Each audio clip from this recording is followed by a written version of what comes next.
I wanna fly high up to the sky.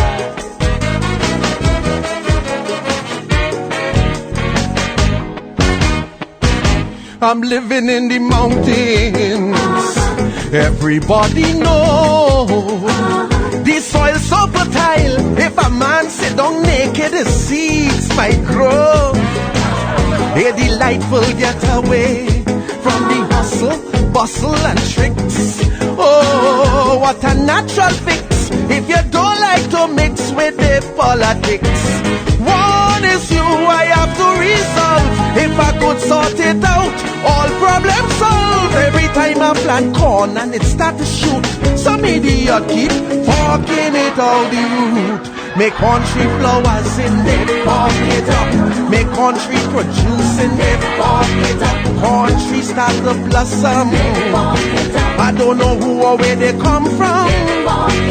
Me blind neighbor say he saw a man resembling one of the politicians. I wasn't there, so I didn't see exactly who fucking up me country.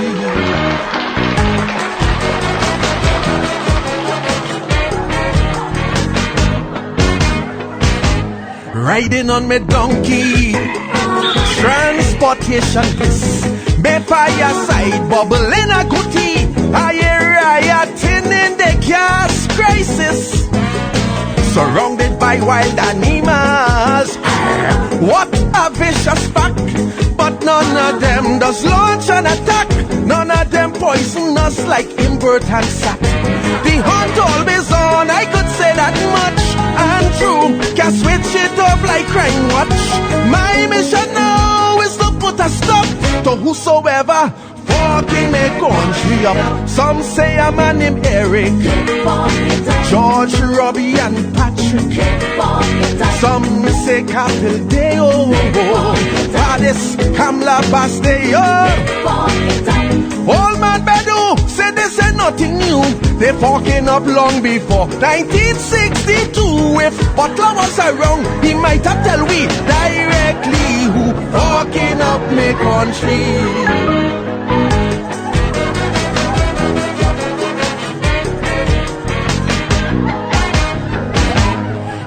Good evening, ladies and gentlemen, and welcome once again to the Rebuttal. I'm Douglas Wattle, your host, and as usual, I am pleased to welcome you into our midst this evening. We have not skipped a beat for more than 1 year, and we will continue to go as long as we are allowed. I am aware that some of you are having difficulty hearing or listening to the show because you either can't get the radio station or the internet is acting up. But we keep on keeping on. We will persevere and we hope that it improves for you wherever you are. But we will continue with the show. If you are in St. Kitts and Nevis, welcome. If you are in the diaspora, a special welcome to you because we know it takes an effort for you to tune into the show. So it's the Rebuttal. And it's the Thanksgiving edition if you are in the United States. Canada had its Thanksgiving sometime in October. And so happy Thanksgiving to all of you in the United States and to those of you in St. Kitts and Nevis who are celebrating Thanksgiving, either because you are from the United States or because you have been living in the United States. Happy Thanksgiving to you. But I must tell you that while you enjoy the day, while you seek to come together with friends and family, I want you to be careful. It is not a normal Thanksgiving. And that's because of the coronavirus. That is because of COVID-19. It's on a tear in the United States. The numbers you are seeing are growing exponentially by the day. And that's what a pandemic is about.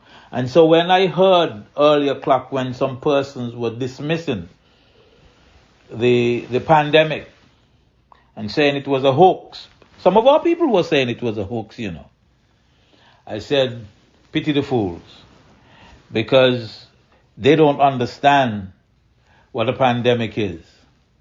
They don't understand what an epidemic is. So they don't understand how it spread, how quickly it spread. It spreads exponentially. And so today you could have 10 cases, and by the end of the week, you could have 50 cases. By the end of the following week, you could have 2,000 cases. That is what we are seeing right now in the States. All these events that Donald Trump was having, chicken is coming home to roost right now. All these events that other persons have been having, chicken coming home to roost. People need to follow the rules. It's only for a while. You mean we cannot contain ourselves just for a little while? If it turns out that you disregard the recommended rules, the recommended policies, code of behavior for this weekend, I can almost guarantee you that come Christmas, we're going to see a surge upon a surge. We are going to see cases rise exponentially come Christmas. And we don't even realize that the more we resist, the more we fight against the policies of the decision makers, the worse it gets. And the worse it gets, the worse the economy gets. And the worse the economy gets, it's harder for you to survive. Look in the United States at all those food pantries open to help persons who don't have anything to eat. Long lines, cars lined up for miles. People trying to get something to eat. Back home here, the COVID has shown its face once again in St. Kitts and Nevis. But there is no surprise there. That has to be expected. Once you open your border to outside persons coming in, you're going to have this problem. Now, open borders mean increased COVID cases. People are gathering and sharing or spreading COVID in airports, in Miami, or wherever they're coming from. Once they are waiting to board the plane to travel to St. Kitts, they're spreading the COVID right there. People board the plane with COVID, and so they're spreading COVID on the plane as well. People enter St. Kitts and Nevis at the airport with COVID. They're spreading COVID there as well. People enter the taxi with COVID. People are checked into their hotel rooms with COVID. People are checked into quarantine with COVID. COVID got to spread some kind of way. Some kind of how. You see, when the people come and they check into the hotel, Park Hyatt and maybe, and the other one, Royal St. Kitts, right? Marriott. When people come and they go into those hotels, they don't face the same level of restriction as the locals who are put in OTI or JACTA, They don't say the same restrictions. They are not quarantined as strictly. And so you have to consider that at some point in time, if you continue, local persons who work in the hotels, local persons who service these individuals are likely to become infected. Now, you don't want anybody to become infected, but you want to make sure that you can contain it quickly, prevent it from spreading. You don't want it to spread in the community again. All right? Now, I personally thought that we should keep the country locked to tourism, right? I had no problem you allowing locals who were stuck overseas to come home and moving them into quarantine and so forth, all right? I had no problem with that. That makes sense. But to tell me that you're opening up right away to tourism, that, quite frankly, doesn't seem like it's going to work. Unless and until we get a vaccine, and unless and until people are vaccinated widely, it's not going to change. Things ain't going to change. You understand? And so it is important that I was saying that we should have stayed locked down and then have carnival and allow the people to get out there and party as widely as possible. That was my argument. You can't spread what ain't here. You can't spread COVID if it doesn't exist. And so if you kept everybody out and you allowed the people to party, I saw no problem with that. But now you want to open up. And the funny thing is, when you sit down and you analyze these things, you got to be honest with yourself. Because now to open up means you are spending a lot more money to operate hotels, airport, etc., right? And you're not taking in that much. The cost benefit is not going to be favorable to the government or to the hotels, with all due respect. And so sometimes it probably would make sense if you had listened to some people and stayed close and let the internal economy keep the engines turning over. Boost it as much as possible. Give some money internally to make sure that the people inside are spending the money. Keep that economy running. But you think that the economy only runs if people come in from overseas. And I don't think that makes a heck of a lot of sense at this point in time. Now, there's a recent study that looks at reducing the recommended period for quarantine from 14 days to anywhere between 7 and 10 days, right? But you would have to test, and you would have to test negative between the 7th and 10th day, right? Now, this is a CDC proposal, Center for Disease Control in the U.S. That's their proposal. WHO is still requiring the 14 days.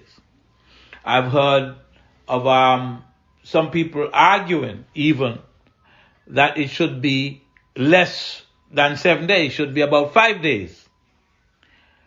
And they're arguing if you use the more sensitive test, because some tests that they're using are not so sensitive, and you could have the virus and it doesn't show, right? And so they're saying if you use the more sensitive test, maybe you could even drop that quarantine period down a little bit to 5 days. I've even heard some people say there should be no quarantine at all. But that part, they don't make no sense, especially when it comes to small islands like ours that depend on tourism and tourists coming from hotspots like the United States. Without the vaccine in the United States, and if those vaccines are not as efficacious as they say they are, right? And if enough people don't show up to take those vaccines, this thing's going to run for a while yet. Hopefully,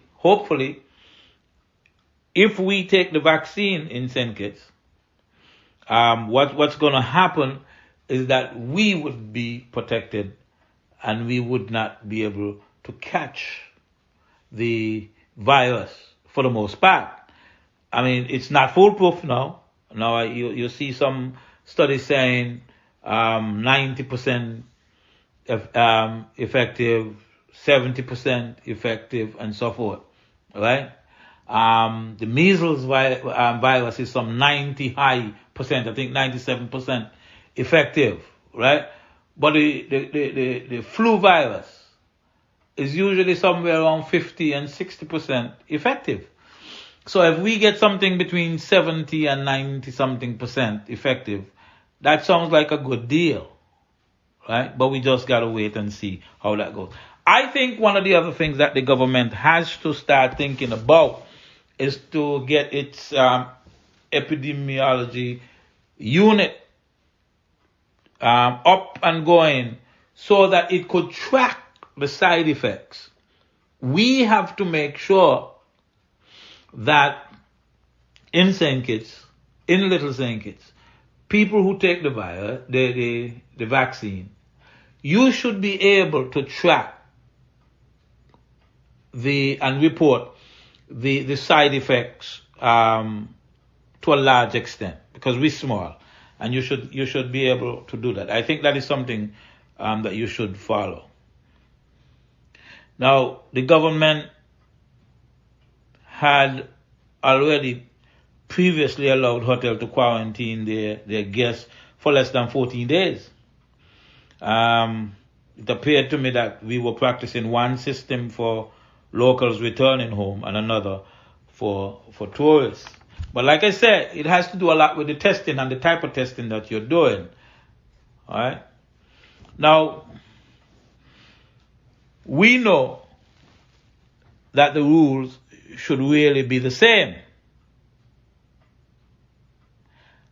And like I said just now, only vaccination going to fix our dilemma. And things are going to be tough for a while longer. But it brings me to the question. What's up with the vaccine we were told that we are going to get that was paid down for? There are some questions that still need to be asked, and I noticed that since people started to ask Timo about the vaccine that he said he partially paid for, I noticed I can't hear a peep out of him on the matter. I ain't hear nobody say nothing. People were asking to see the receipts because they want to know which local entity was acting as the go-between, the intermediary, and who was paid to bring in the vaccine. And people want to know how much of the money that he said we were making towards the down payment, how much the local intermediary gets to keep as profit. Where is this vaccine coming from? That is another thing we need to know. Because me ain't going to take no vaccine until I know which one I'm getting. I supposed to be able to choose which vaccine I am getting.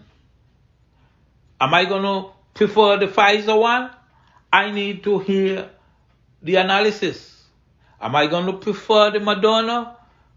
I need to hear more. I am partial to the AstraZeneca one out of Oxford, and I prefer that one. Cause that ain't got nothing to do with no DNA, nothing. Me not sure me like to hear nobody talk about messing with DNA, right? And so personally, I prefer that one. But that so far seem that it needs a lot more analysis. Because in the one instance, it says that it's 70% effective. Then in the next instance, it says it's about 90% effective. You see, when they give a half a dose and then they boost it with a full dose, it appears to be more efficacious than when you give the 2 full doses. Well, I need to find out a little bit more about how that happens, right? So I'm waiting on that. People need to know these kind of things. And you hear Russia and China and them say they got vaccine. I hope that they're in the vaccine that Tim looking to buy. You know? We want to know who made the vaccine. Right? Will we be able to tell which vaccine we are getting? Because, like I said, me ain't want none from China. I don't want none from Korea. I don't want none from Taiwan. I don't want none from Russia. Right? I want to understand why is it we are not part, or we do not. If we follow what Tim is saying, he seemed to be suggesting that we are not really part of the global distribution network that is set up outside of the United States for the vaccine distribution, you know, right? And the only way that could be is if he buying some funny vaccine. So those are things we need clear up. He should have never gone in the church to talk no nonsense. Should have let the Ministry of Health explain to us how this thing go. From the time a politician get in, you know, and start to talk them kind of things there, and all they give you partial information, you have to be concerned. You have to be concerned. Right? All I know is that something is fishy. And you all know I don't trust Timo. This government loves to make sure it gets its cut. You want a little bit. Every money it spends, somebody got to get a little cut. If it ain't cement, it look like it's no vaccine. One thing you know is that once Timo likes you, you will get your cut. Once he don't like you, his argument is you want and you not get. He say he got the O. Right? He still got the O. Because he believes that who he likes, he's supposed to look after. That has some implications, you know. And I'll say nothing else on that. I'm going to pause, and then when we come back, we'll continue the discussion. I love being in the latest style and dress fine, or should I say classy.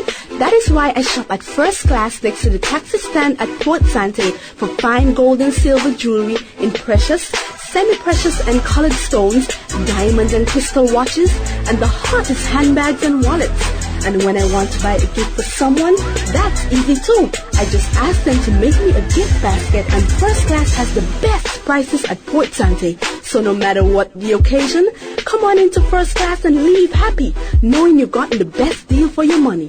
It's First Class at Port Sante, where quality, low prices, and top-notch service are second to none.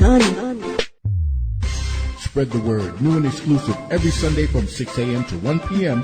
It's the Gospel Cafe with Carl B. Springate on KYSS FM 102.5. Tune in and connect with the Holy Ghost Connection with live interviews, Christian news, what's hot and what's not in the now.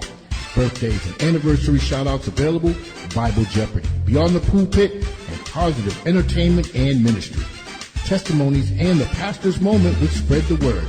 So tune in as we drop the latest gospel hits, 100% black.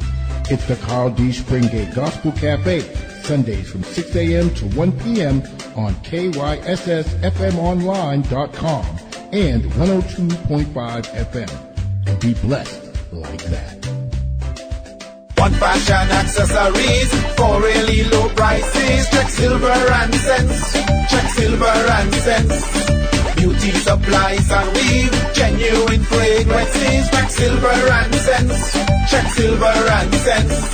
Handbags so beautiful, your friends will envy how you look. With perfume, just smell your swag, you'll feel like you're in paradise. Watches, silver jewelry, and hair accessories. Check silver and sense in the Amri Mall on Day Street. Ready or not, hear my crew, can't hide. Gonna find you and make you one thing. Ain't nobody tell me nothing. I'm Shaniel Francis. Kyssfm 102.5 is proud to announce its brand new morning show, Back Chat, the only place to hear the hottest music. I'm local. Check me area code, direct me area code. Anywhere me go, you know me touch To international, Ay, I go shopping, want it then I cop it. Ay, yeah, bitches popping, I do what they copy. And have you informed with a range of topics. so on Mondays to Fridays, tune in at 8 to 11. You won't want to miss the vibes on Back Chat. Ready or not, hear my crew.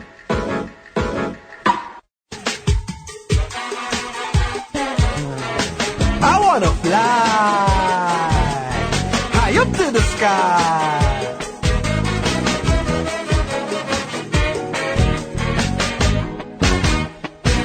I'm living in the mountains.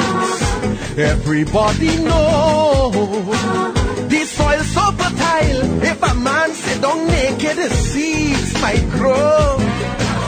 A delightful getaway from the hustle, bustle and tricks. Oh, what a natural fix if you don't like to mix with the politics. One issue I have to resolve. If I could sort it out, all problems solved. Every time I plant corn and it start to shoot, some idiot keep talking it out the root. Make country flowers in it, park it up. Make country produce in it, park it up. Country start to blossom. I don't know who or where they come from. Me blind neighbor say he saw a man resembling one of the politicians. I wasn't there, so I didn't see exactly who talking up me country. Welcome back to the Rebuttal. I'm Douglas Wattle, your host. You know, I ended the last segment by saying that if Timo likes you, you will get your cut. He would look after you.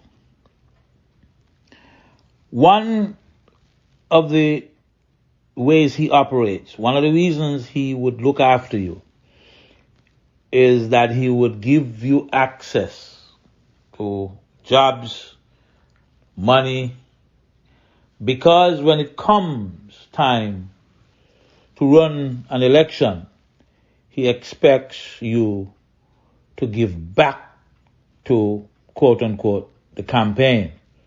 All right? If he gets the impression that he cannot count on you for that, you're not likely to get anything. All right? Now, another reason that you might get that he wants to keep you quiet. You know things and he wants to keep you quiet.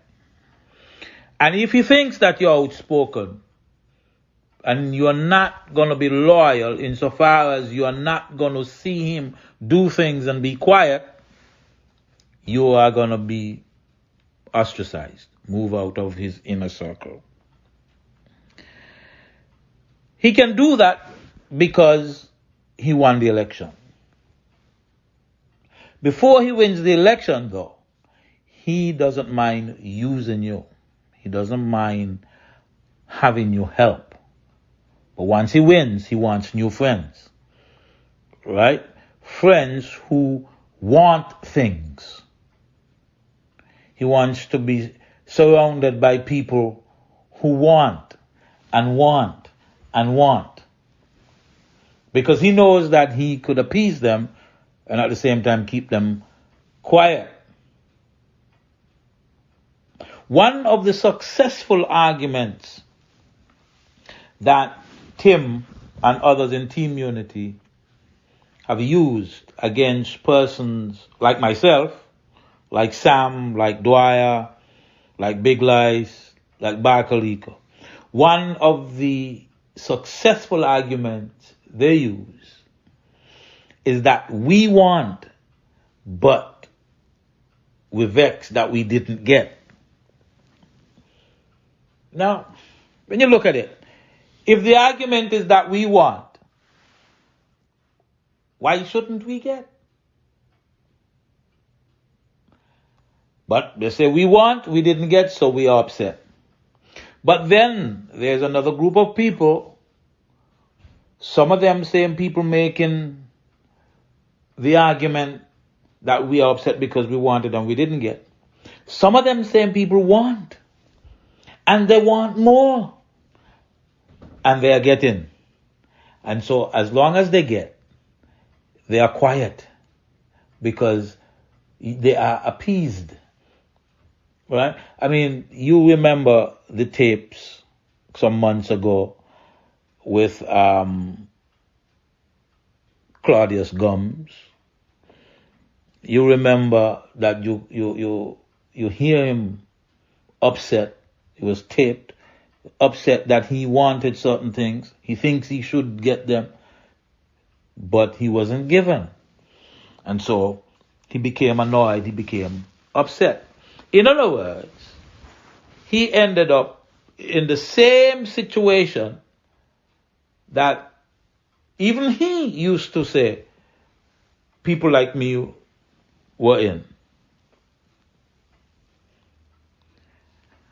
But it ain't so much so that you want, It ain't so much so that you want. At least in my instance, I really didn't want anything. I've said that time and again. I believe that I would be able to hold my own role with my own God-given talents. And I'm working on that. Because no man should be able to tell me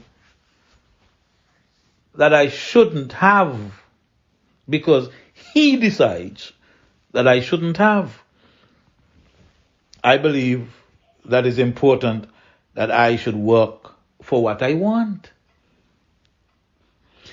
But then there are those people who are getting, who are given, and the way they are given, the amount that they are given, the nature of what they are given, when you look at it, it's not fair. It's not right. I read a piece by Larry Vaughan the other day titled, "It's Carnival at National." In part, it looks at the fleecing of the National Bank to benefit a few party supporters.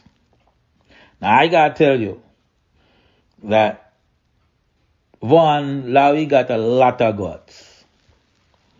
Because a lot of us were hesitant to address the matters at the National Bank. But Larry took it on head first.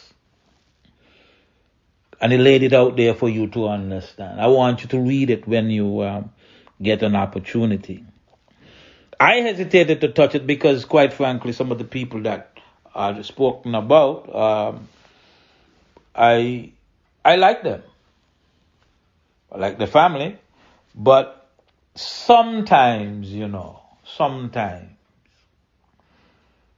you yourself have to look at a situation and say to yourself, this is unusual. And so I don't want to be singled out, right? to benefit from an unusual situation. Sometimes we have to do that. And if we don't, then we have to expect that we are going to be scrutinized by onlookers. I'm going to read a part or some parts from the article. And I'm reading it, like I said, because I didn't have the guts to say it. I didn't have the guts to write it. But since it's written, I'm going to read it for you. And then I'm going to chit-chat a little bit about it. I quote, "The bank," that's National Bank, "is now saddled with a situation where there is a managing director who is husband to the chief human resource officer of the bank. These positions are not merely entry-level supervisory or middle management positions in a family-owned bank. Rather, these are two of the top managerial positions with the capacity to make decisions that can further make or break the bank. And if that were not enough, possibly conflicting relationships between the managerial hierarchy, there is a CEO, Chief Executive Officer, who is the brother-in-law of the managing director." Wow. People went into that situation eyes wide open. People knew that people would speak about that situation. And it didn't appear to anyone that it ought not appear to be so blatantly full of cronyism. Ordinarily, in an organization, you do not want a husband and wife to carry top positions in that organization. It's not that you think that something is going to happen. It's that you don't want to tempt anybody to do anything. But more than that, the shareholders, you want the shareholders to have confidence that the way you structure the bank, right, would not interfere with their investment, would not cause any issues that would embarrass them as shareholders or the bank. And so you try not to put people of such high power and authority in the same entity. But here you have a managing director and a chief human resource officer, right, in the same entity. And of course, their sphere of influence must overlap. There ain't no two ways about it. Now, let's go back and look at the issue of having a CEO and a managing director. Technically, there's nothing wrong with that. But the question is, do you need that? Personally, in a bank our size, I don't think you needed to have a managing director and still a CEO. I personally think a CEO or a managing director. Make your choice. So now you have people fumbling and falling over each other because it's very difficult to create jobs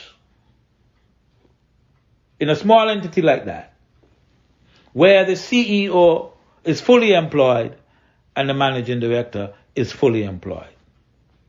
Now I understand that there are some people you might want to reward with a job. But usually when you make that decision, somebody has to be sacrificed. You understand? Somebody has to be sacrificed. And of course, you didn't want that to be the case. The other thing that you have to look at is in that bank, in that organization, you are required normally to retire at age 62. We have had instances where persons have asked to stay on beyond age 62. Some persons I know have gone up to 70 years old in the bank. But they were there all through the hierarchy, and they worked until they were about 70 years old. Personally, if you have heard me talk about the civil service, I don't think that's right. I think that when you reach the age of retirement, whether it's under Labour or this government, when you reach your retirement, you should go. Let somebody else sit in the seat. It's like, say, TDC. If I'm not mistaken, once you're 65 and you're chairman of the board or the chairman of the company, once you're 65, you're gone. It's not negotiation. It's an understanding. And so, in this instance, what you have happening is not only the wife being, I think the wife is already 62, which means the wife is extended. If the wife is not 62 yet, you know that the wife will be extended. No questions asked.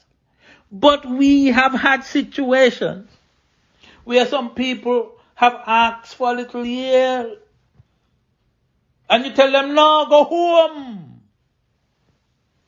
And a lot of times they are the only breadwinner in the family. But you tell them, no, go home, live off of your pension. But you're not going to say that no. Even though in this instance, if you sent one and you kept one would be making a significant dollars. When you add up one of them salary, it could pay 3 people. It could pay 4 persons. But you still would keep the one and keep the other. Now,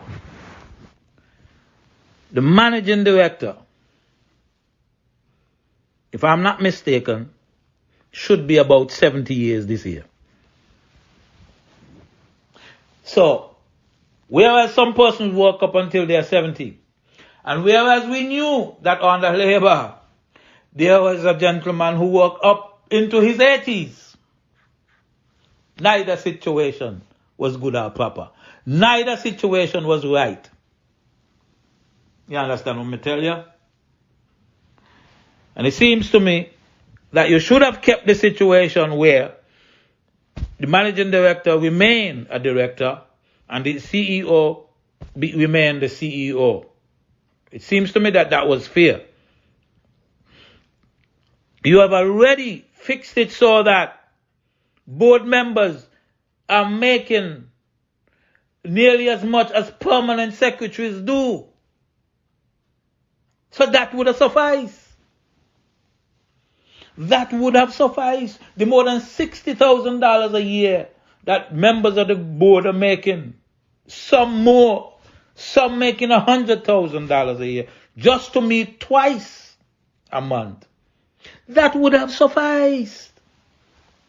Because that $60,000 there would go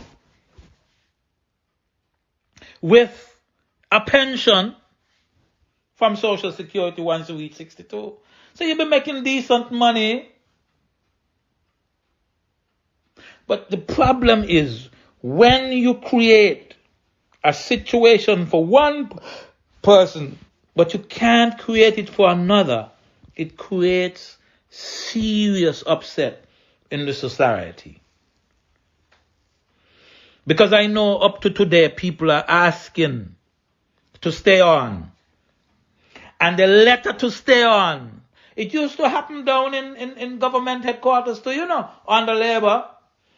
People were asking to stay on, and the letter used to go through the person running HR who was well advanced of the years when they should have gone home. Nobody got no clean hands here, and that is where the problem is. That's why I tell you, stick to the rules. Stick to the policy. If the policy says you go at 62, you go at 62.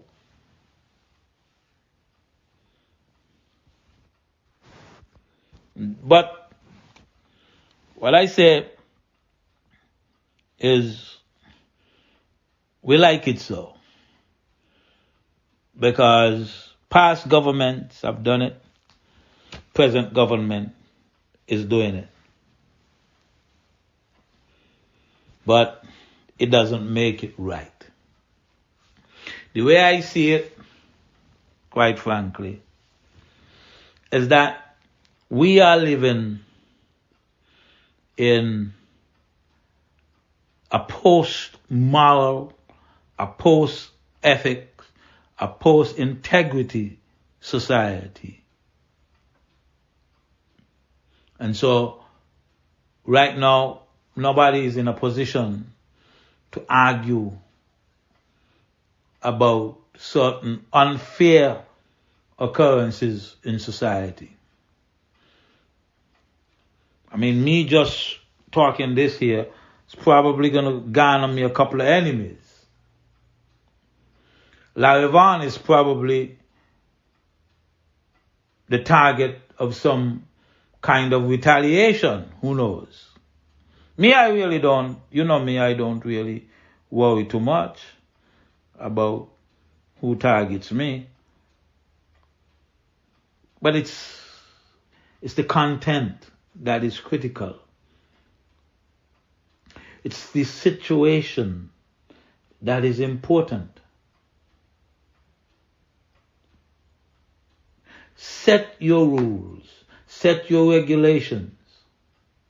I know Larry Vaughan has this way of, anytime I tell him anything, he said, but is that in the law?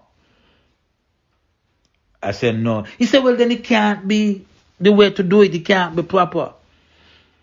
I tell him something else. Is that documented policy? I said, I don't think so. He said, well, it can't be right. You see, Larry believes that things should be done fairly and in order. I happen to think so myself.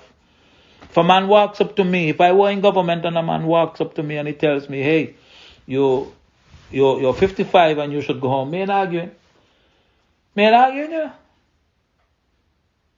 I ain't arguing one bit. I got in trouble with one of my friends who was beyond the years of retirement. I said, but why would you want to stay? And it become an argument. Fortunately, it's my friend, so I don't fall out. But the thing is, we have to learn to live within rules. Live within the protocols, all the policies, all the codes. They mean something. Legislation ought to mean something. And if there is no legislation, there's no policy, write it so that people know what it is and you could adhere to it. You understand? It shouldn't be that who is in government has the discretion to apply the rules or not. And unfortunately, that is the situation we find ourselves in right now. Right? And look, let me tell you something. Could Labour make noise right now? Labour can't really make noise. Labor can't really make noise. Because certain of the things that we talking about happen under Labor. So they got to be mute. They got to leave it up to people like me to say what we got to say. But that ain't how it should be. It should be that the rules are kept, and if the other people who come in power don't keep the rules, that we ought to make sure that we protest loudly. And there should be some way to enforce it. I am wondering, did the ECCB see this kind of things and allow it? Is this okay with the ECCB? I know they have something to say about who sits on the board, but is this okay? What did your bank examiners report on that matter, and what did you say in return? Like I said, it appears too that we might be in a post-rule,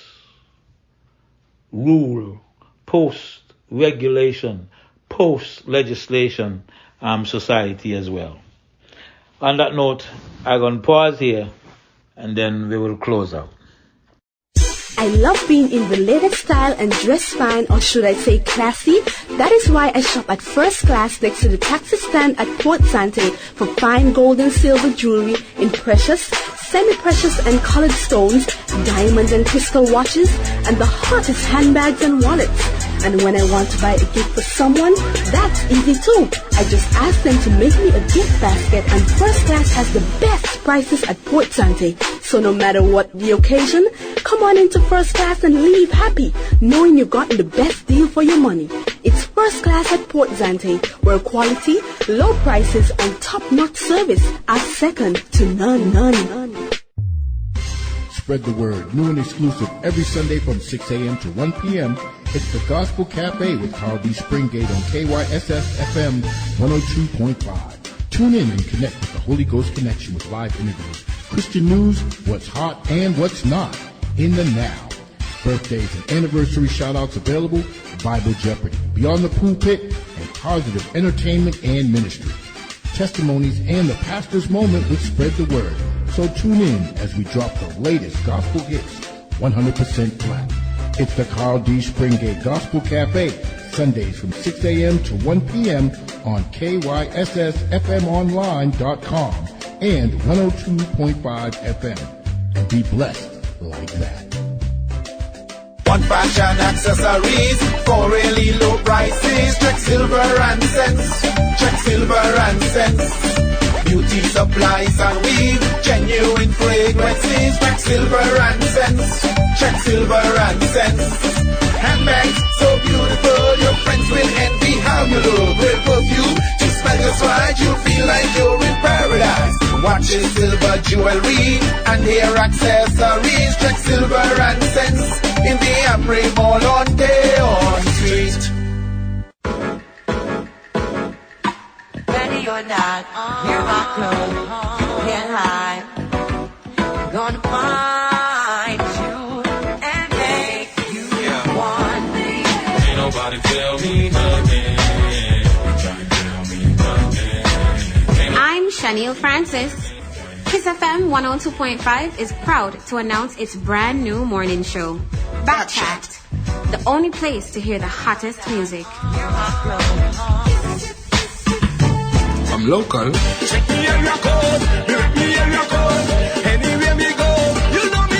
to international. I go shopping, want it then I cop it, yeah, bitches popping, I do what they copy. and have you informed with a range of topics. So on Mondays to Fridays, tune in at 8 to 11. You won't want to miss the vibes on Backchat. Ready or not, you're my girl.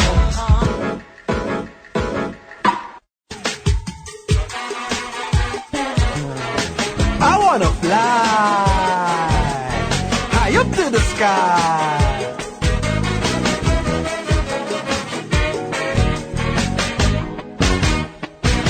I'm living in the mountains. Everybody knows the soil so fertile. style. If a man sit down naked, the seeds might grow. A delightful getaway from the hustle, bustle, and tricks. Oh, what a natural fix if you don't like to mix with the politics. One issue I have to resolve. If I could sort it out, all problems solved. Every time I plant corn and it start to shoot, some idiot keep talking it out the root. Make country flowers in it, pop it up. Make country producing it, pop it up. Country start to blossom. I don't know who or where they come from. Me blind neighbor say he saw a man resembling one of the politicians. I wasn't there, so I didn't see exactly who talking up me country. Welcome back to the Rebuttal, and we're going to close out right about now. There's another issue that I'm going to address next week.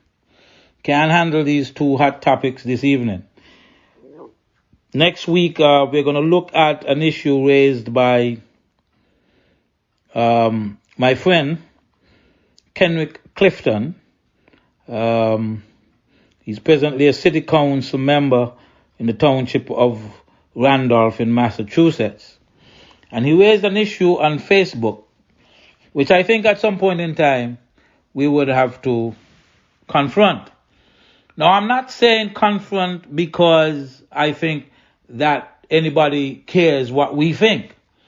Because when it comes to a government does what it wants to do. You can't really stop him or stop it. So, but there is always a public discourse or a public debate that could be had. Now, Kenrick proposed that it is high time that Dr. William Billy Herbert be recognized in some magnanimous way in St. Kitts for his contributions to the country. In the one instance, we know that he was if not one of the, but the primary architect of the Constitution of St. Kitts and Nevis, a constitution that has endured, let's say about 37 years without any changes or any major changes to it. And so, if only for that reason, one may be able to argue in favor of him being recognized in some significant way. But I know that there are persons who have questions. And one of the questions that was raised was, could we actually do this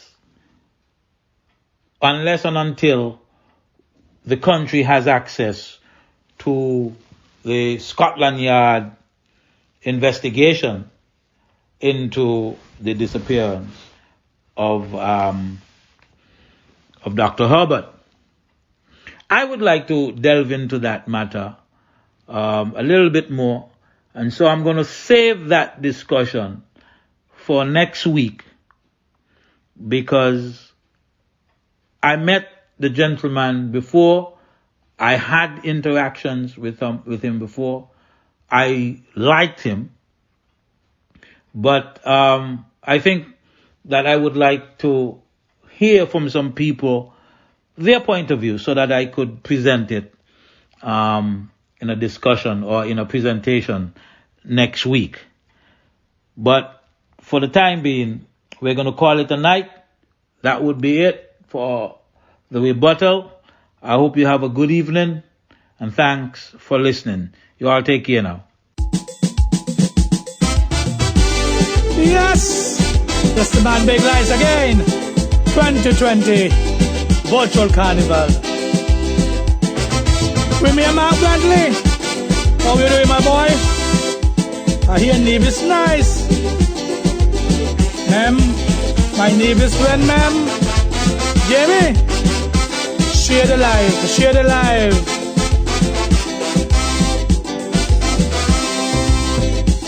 Just one Facebook live session served to capture the nation's attention. This surprise reaction points to a thirst for information. Whenever there is rumor, one has to counter.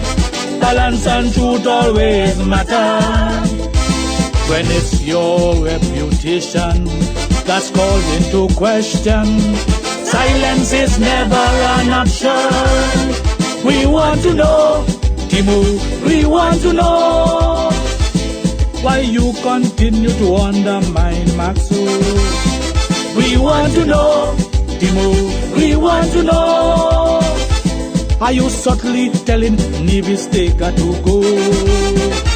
Tell us why should they accept your ongoing disrespect? Always interfering without informing. You well know that Mark is in charge, but you think you're larger than large. How did you get so, Mr. Timo? We want to know. How did you get so, Mr. Timo? We want to know. Ooh, Calypso man. They're gonna try all kind of things. They have their bully people on Facebook, hiding behind all kind of fake profiles. But tell them we don't grade them. Hey, paying them all kind of money.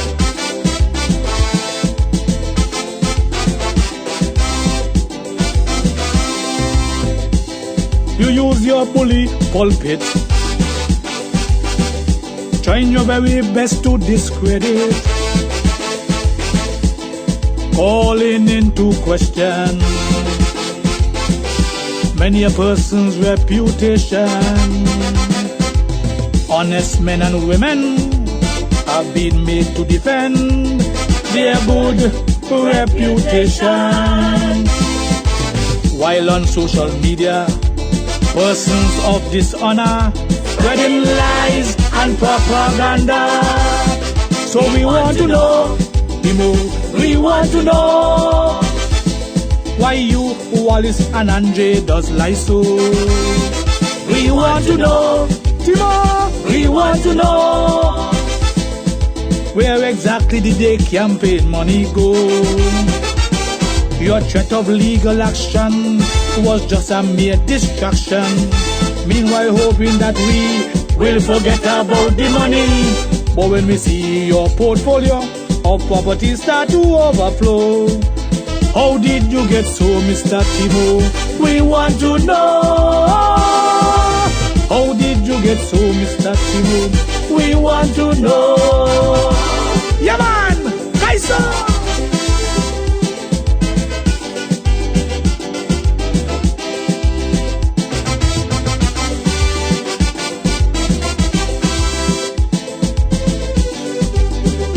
Franklin Brand, Gene Conda, what going on? Saman Dwyer, ungratefulness, worse than witchcraft. When one looks at your history, it's clear you have issues with loyalty.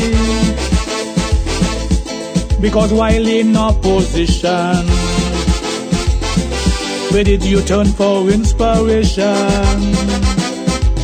I could well remember Franklin Brand and Gene Conda making sure you were looked after. But since you came to power, you have nothing to offer. Now it's just you, family and brother. So we want to know, Timo, we want to know how on earth you turn ungrateful soul. We want to know, Timo, we want to know. Not even Dwyer you consult anymore. Suddenly you don't like Sam, no respect, you don't give a damn. Ever since you arrived, you don't care if he survive. Forgetting those who help you up, that's the way ingratitude stop. How did you get so, Mr. Timo? We want to know. How did you get so, Mr. Timo? We want to know.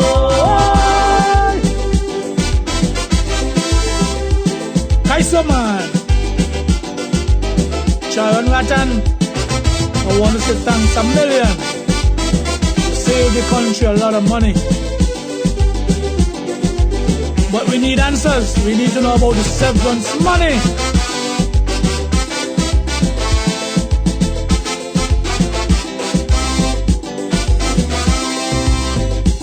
I have one simple question.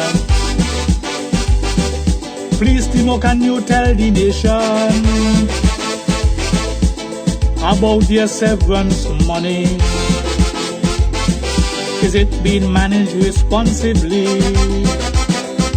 Cause I hear in a rumor about a certain fella and a former labor commissioner. Is it true that the quick action from Sharon Rattan save the country 1.2 million? We want to know, Timo, we want to know why you protecting Andre Libotsto. We want to know, Timo, we want to know just how far are you willing to go to shield him from any attack? Have you pledged to have his back? Are you just protecting or saving your own skin? Some of the things I hear you would do, Mr. PM, I hope that is true. How did you get so, Mr. Timo? We want to know. How did you get so, Mr. Timo? We want to know. Why? Kyssfm, we're asking hard questions. Remember, share the light, share the light, share the light. Hi, so Abonati Studio. Abonati.